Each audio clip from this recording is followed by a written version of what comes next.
একদিন হজরত মুসা আলাইহিস সালাম আল্লাহর সাথে কথা বলার জন্য তুর পাহাড়ের দিকে রওনা করলেন। কিছু সময় পথ চলার পর অবশেষে তিনি তুর পাহাড়ে এসে উপস্থিত হলেন। তখন আল্লাহ রব্বুল আলামিন গায়েবী আওয়াজের মাধ্যমে মুসা আলাইহিস সালামের সাথে কথা বলা শুরু করে দিলেন। হজরত মুসা আলাইহিস সালাম আল্লাহ রব্বুল আলামিনকে জিজ্ঞেস করলেন, হে আল্লাহ, আমি জানতে চাই জান্নাতে আমার সাথে কে থাকবে। তখন আল্লাহ রব্বুল আলামিন বললেন, হে মুসা, এই বনি ইসরাইলের মধ্যে একজন কসাই বসবাস করে, সেই তোমার সাথে জান্নাতে থাকবে এবং সেই তোমার জান্নাতে সঙ্গী হবে।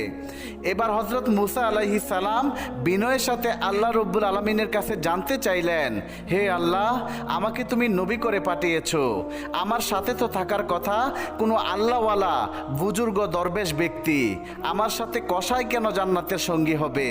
আল্লাহ, আপনি আমাকে দয়া করে ওই কসাই ব্যক্তির ঠিকানাটা দিন, আমি গিয়ে দেখে আসতে চাই সে কি এমন আমল করে যে আমলের বদলে সে আমার সাথে জান্নাতে বসবাস করবে। তখন আল্লাহ রব্বুল আলামিন বললেন, হে মুসা, তুমি আজকে বাড়ি চলে যাও, সময় হলে আমি তোমাকে ডেকে আনবো এবং সেই কসাইয়ের ঠিকানা দেব। আল্লাহ রব্বুল আলামিনের কথা শুনে হজরত মুসা আলাইহিস সালাম তারপর বাড়িতে ফিরে আসলেন। এইভাবেই বেশ কিছুদিন অতিবাহিত হয়ে গেল।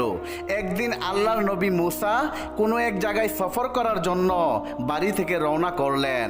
তিনি রাস্তায় হাঁটতে হাঁটতে পথিমধ্যে দেখতে পেলেন একজন মহিলা রাস্তার পাশে দাঁড়িয়ে কান্না করছে। মহিলাটি হজরত মুসা আলাইহিস সালামকে দেখে তার কাছে আসলেন এবং মুসা নবীকে জিজ্ঞেস করলেন, হে আল্লাহর নবী মুসা, আপনি কি আজকে আল্লাহর সাথে কথা বলার জন্য তুর পাহাড়ে যাচ্ছেন? যদি তাই হয়ে থাকে তাহলে আপনি আল্লাহর কাছে আমার একটা আরজি পৌঁছে দেবেন।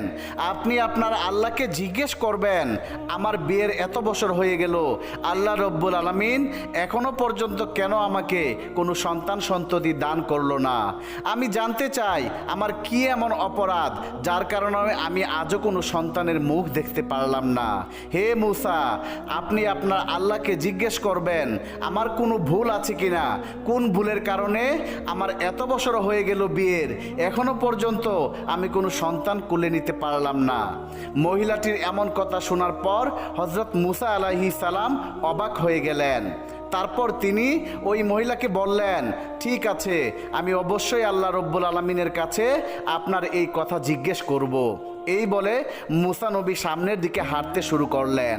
তারপর তিনি মনস্থর করলেন তিনি আর সফরে যাবেন না, তিনি তুর পাহাড়ের দিকে যাবেন। অতঃপর তিনি তুর পাহাড়ে এসে পৌঁছলেন এবং তুর পাহাড়ে